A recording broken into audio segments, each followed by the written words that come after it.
Thanks, bye. Hi there. Yeah, no problem. I'll take this back if you get hungry. I've got a little stash down here. Just water though.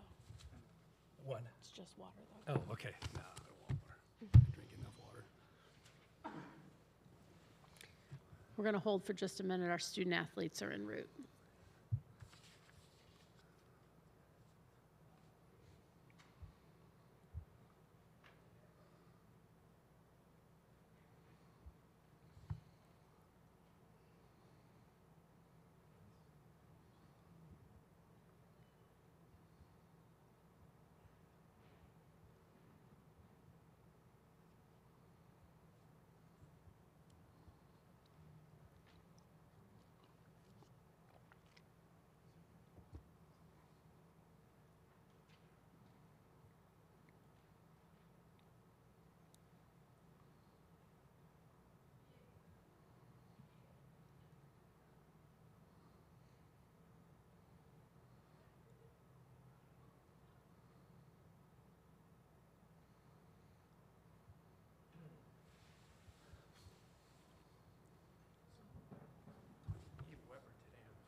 Okay, cool. Thanks. Thanks for, yeah.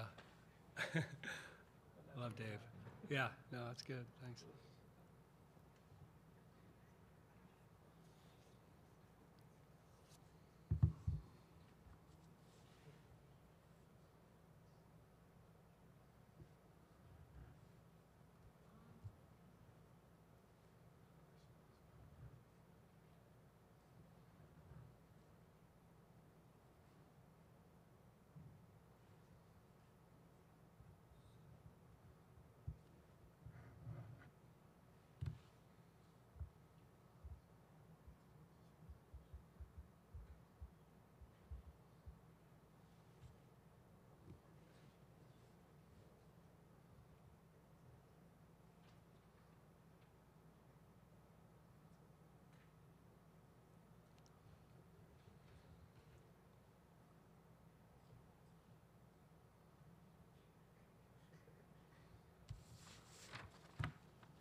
It's a pleasure to introduce to the stage Creighton head coach Jim Flanery, as well as Tatum Rembao and Lauren Jensen. Coach, an opening statement when you're ready. Sure. Obviously, congratulations to South Carolina. They were a lot better than us tonight, and they have a phenomenal team, a phenomenal program, and they, physically it was, we just didn't match up physically tonight, and didn't do some of the things probably that could have helped us there. But a lot of that had to do with us. I mean, it certainly wasn't our finest 2 hours, but credit goes to them, and they'll represent, I think, really well in the Final Four. To our team, just really been an unreal 10 days. But also just a tremendous season. We're super proud of what we accomplished and how we accomplished it. And that's what I just told him in the locker room. I think it's not just how we play on the court, it's who we are off the court. And I know that those two things kind of intertwine and affect each other. And I think that the love that our players have for each other helps us become a better basketball team. And then when you experience the joy of success on the basketball team, it bonds you off the court. So a lot of good things ahead for Creighton. Sad to see our three seniors go, but this season creates quite a legacy and expectations going forward. So it was again.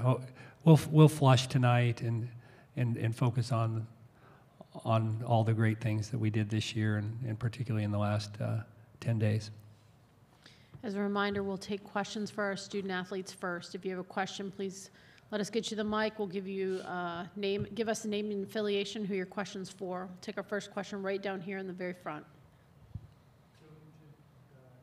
OW, Joe Nugent, WOWT. This is for both Tatum and Lauren. Tatum first, if that's okay. Tell us what the challenge was like out there. What was difficult about playing and being successful tonight? Obviously, they're a lot bigger than us. Their whole entire roster, they maybe have 2 girls that are smaller than our biggest girl. So we knew that going in, and we didn't start the game off great with scout defense, and they took advantage of it. Yeah, obviously South Carolina is a great team. You know, that's why they're the #1 overall seed. Like Tatum said, they are very big, very undersized in that category. You know, I feel like there's times where we had all 5 blue jerseys in the paint going after boards, and they still somehow came out with the rebound. And so that was kind of a struggle for us tonight. And yeah, they're just a solid, tough team. I'm going to go on our left, third row. Andrea Adelson, ESPN.com, for both ladies.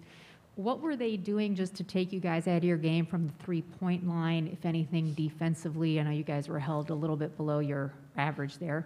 Lauren, let's start with you.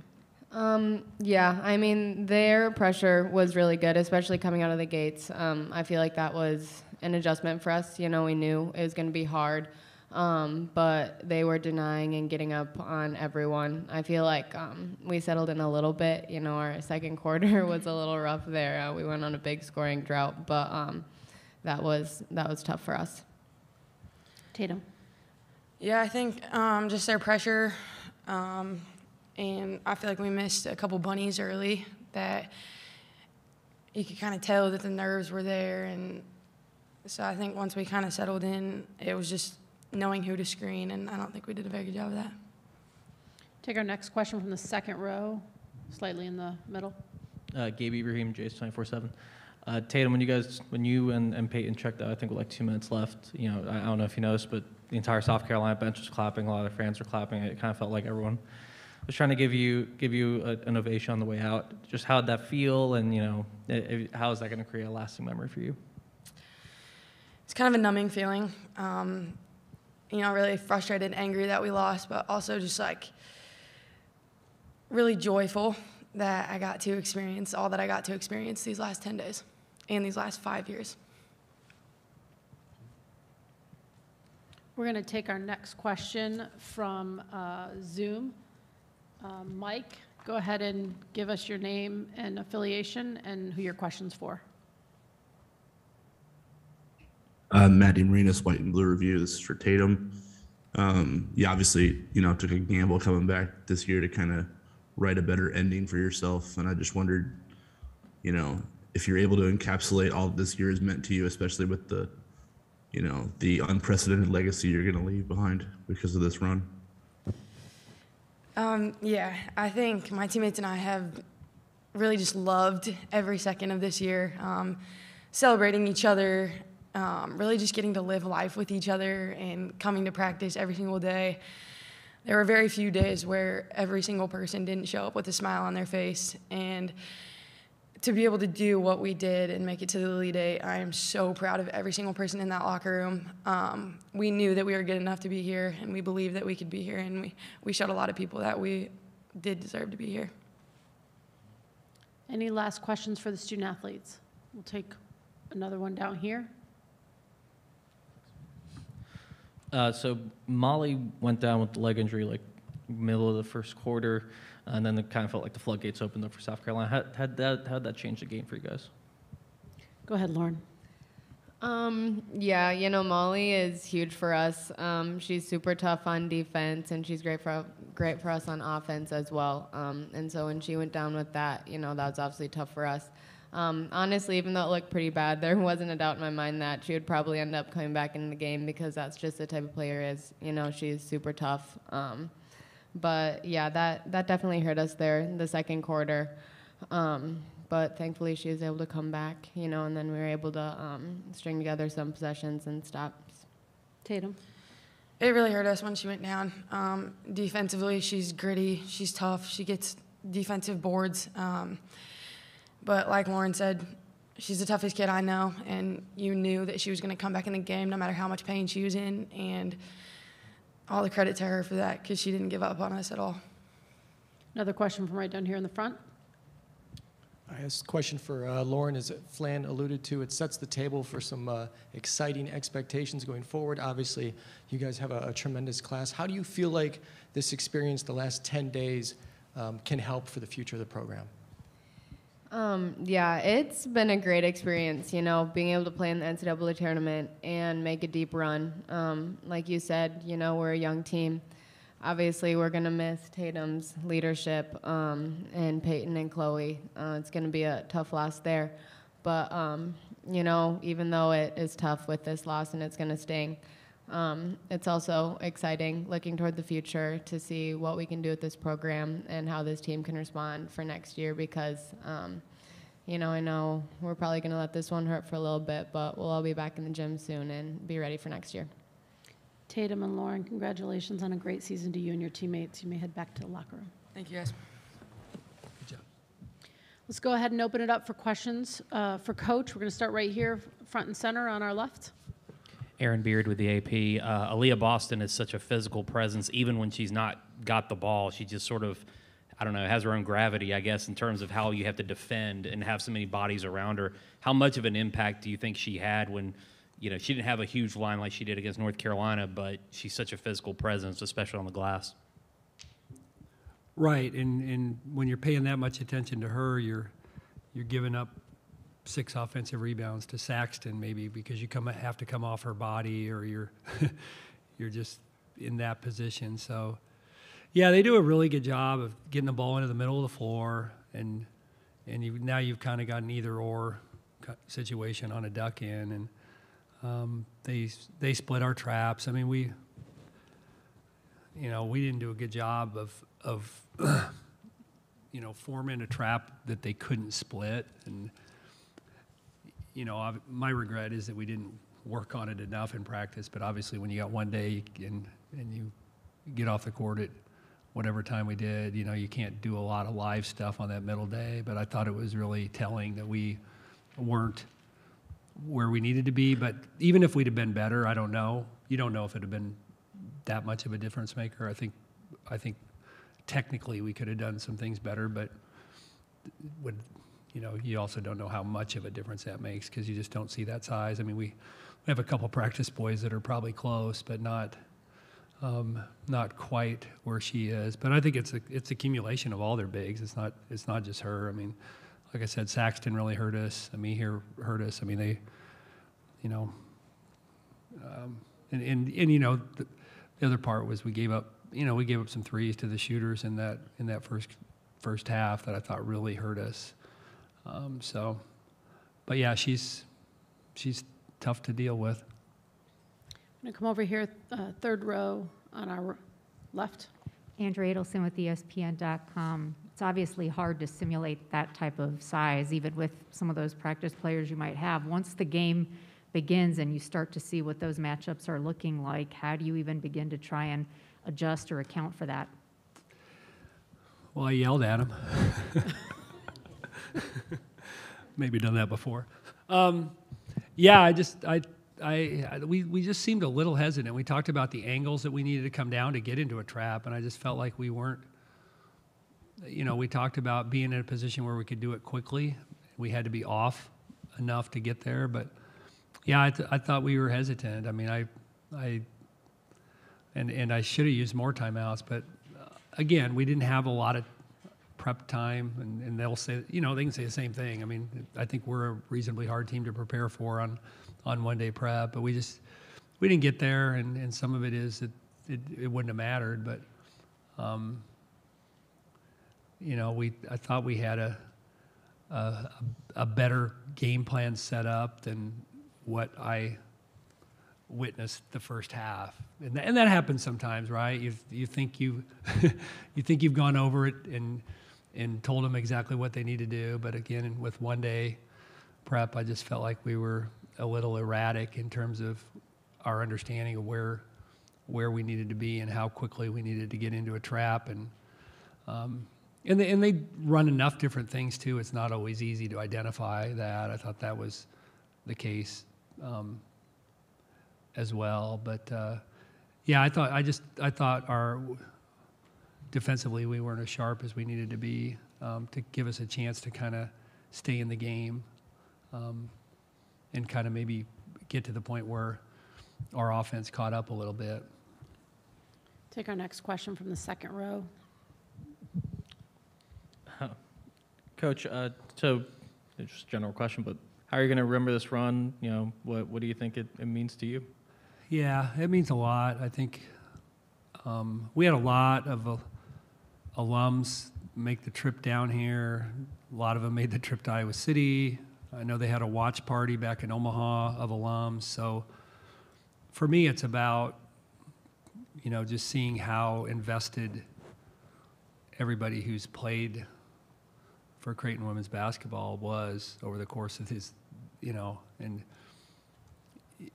I think that as someone who's been at Creighton as long as I have been at Creighton, that's probably the biggest thing that I'm proud of and amazed by, and what makes me, because I've coached so many people who were either here in person or texting or gathering in Omaha, and I think it kind of displays what it meant to them to put a Creighton uniform on. And this team, I think, represented the best of the best, but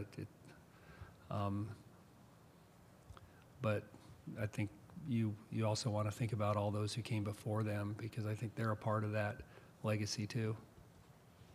Right down here in the very front. Ellie French with KETV. Flan, you talked about not wanting to let Aaliyah get to the free throw line.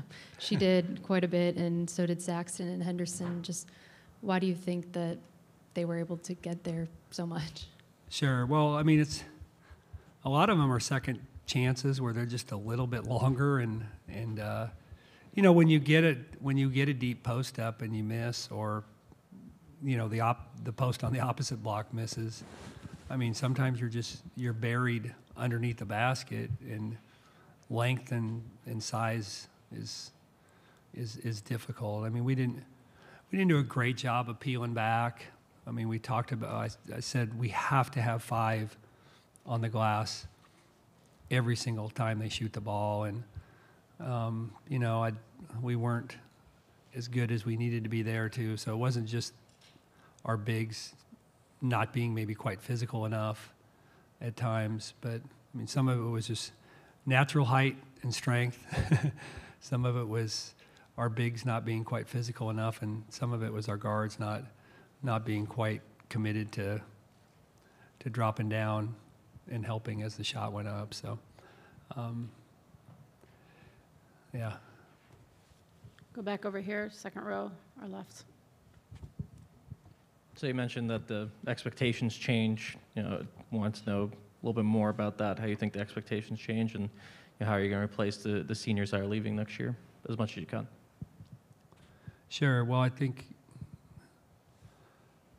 that, you know, it's going to be tough to replace our seniors because they did such a great job of guiding our younger players. And we have some really, obviously our sophomore class is really talented, you know, from a production performance standpoint. They're, you know, they kind of stand out. But, you know, I think older players can lift those players up in tough times and times of doubt, and every even really good players doubt themselves at times. And I think, you know, our seniors were really good at kind of getting those guys to believe that they're as good as they are, and keeping them in a space where they're positive most of the time. And so, but I think what the success that we had will for sure carry over, and I think leadership lessons carry over too. I mean, I think we talk about culture, and you know, I've told people, you know, from 2008 to 2021, we did not lose a kid to a transfer. Okay, so we've had 2 transfers in 14 years. So when you have, I tell people all the time, when you have junior and senior voices in the locker room, that's really important because those freshmen and sophomores are going to go through tough times, times of doubt, times of, am I good enough? School's hard. I'm homesick, all that stuff. But we've always had kids in the locker room who can relate and say, yeah, I know freshman year is tough. And so I think by the time they get to be juniors and seniors, then they understand that that's what they have to do. And I think our younger players will do that. They'll step into that role because they know how much they got helped. You know, and last year, especially obviously with COVID, was a ridiculously difficult freshman year for those kids. We're going to go next to a question from Zoom.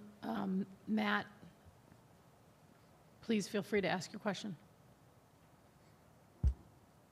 Yeah, Flan, just along that note, I wondered if you would humor me in a long-winded answer just of what Tatum, Peyton, and Chloe have, you know, brought to your program and to this team in particular and helping it get to a place that I don't imagine that a lot of people thought it could get to. Matt, did you say you wanted a long-winded answer? Yes. Because I'm really good at those, you know that. Yes, I want. Yeah, I mean, think about it. Chloe played less this year than any year she's ever played at Creighton, and yet she never was a distraction. She never pouted. She never became any sort of an issue. She accepted it. She came to practice every day. She worked. She made her teammates better, and she was ready when she was called on. So that's a great lesson in unselfishness. And I tell our team all the time, people outside the locker room don't know how important that is, because it is important. And then Peyton had easily the best, you know, season year of her career. I'm really happy for her. She played with so much joy and confidence this year, and I think that allowed her even to become a better leader, because I think when you feel good about where your game is and how much you're having fun, it's really easy to spread that, and I think she did a great job of that. And then Tatum, you know, I just thought her, and I knew this would happen because I felt like she came back for the right reasons. She came back because she wanted to have a great fifth year on the basketball court and lead a younger team, and she was amazing that way. And you know, those of you who don't know her or just got to know her these last few days, she's high energy, she's positive, she's a great listener.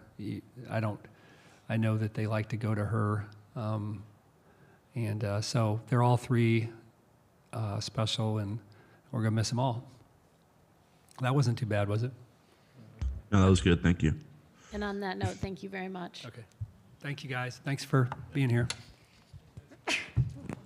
Thank you.